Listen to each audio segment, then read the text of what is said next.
I don't think any of us can comprehend the speed of life. Now, young people today, they know nothing but digital things, but the speed of life, the speed of things happening is that, and the activities, everything that is basically at hand that we can do at any moment. We can be occupied with all sorts of devices. And so it really, if we really get honest, all those things are literally distractions. They distract us from what's really important, what we really value. And ultimately, that distraction is keeps us from being able to connect with God, with others, and we are so preoccupied. And so it's I don't think anybody can really understand how really troubling it is in our society because of the speed and pace of life, that we really don't have any quiet time to listen and to be in touch with ourselves, much less God. Yeah, yeah, I completely understand what you're saying. Um, I would uh, describe it a little bit like, a glass bottle. And the glass bottle represents the entirety of our attention. Mm, And what has happened to our capacity to pay attention has been broken, uh, yes. fragmented. Mm, Like you imagine a glass bottle being smashed and all the small tiny shards of glass, each one represents a distraction, and our attention has become so fragmented that it's like broken glass. And we are pulled in so many directions by hyper connection. And yes. some of it has to do with the internet, 24-hour television. Um, Everyone's obsessed about getting their Wi-Fi password Yes. so Oh, they can yes. be connected. Yes. And actually, if we follow through on that and we are glued to technology all the time, there are so many streams of information and communication coming at us that our attention becomes so fragmented.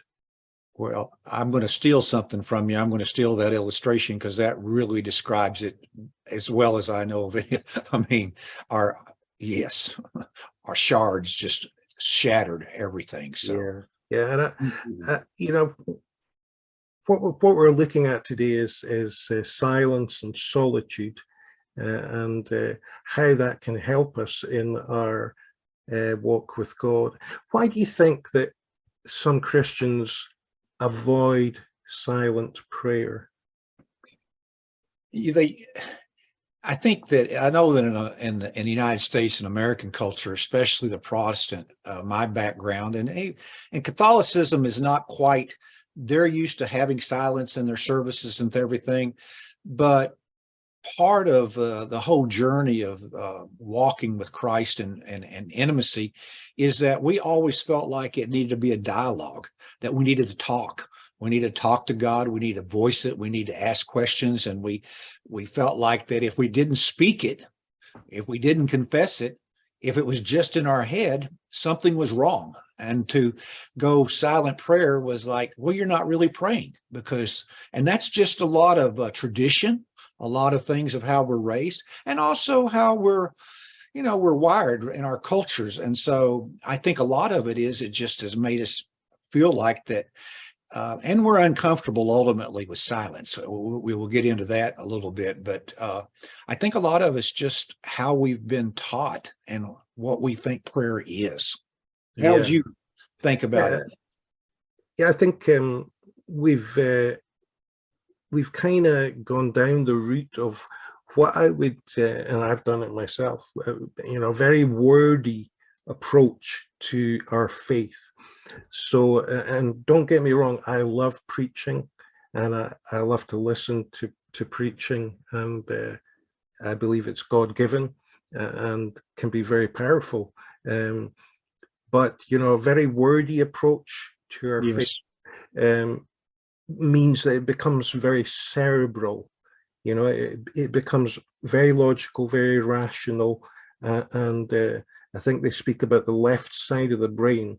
You It's know, the rationals. Yes. yeah, we can be so left brain sided that it Yeah, becomes we tilt. too It's heavy. our rational side. Yes, we everything is God is caught on the left hemisphere is the rational side, our thinking, and our right hemisphere is our emotion and our feeling and experience. Yeah, And we tilt left when it comes to experiencing God in our brains.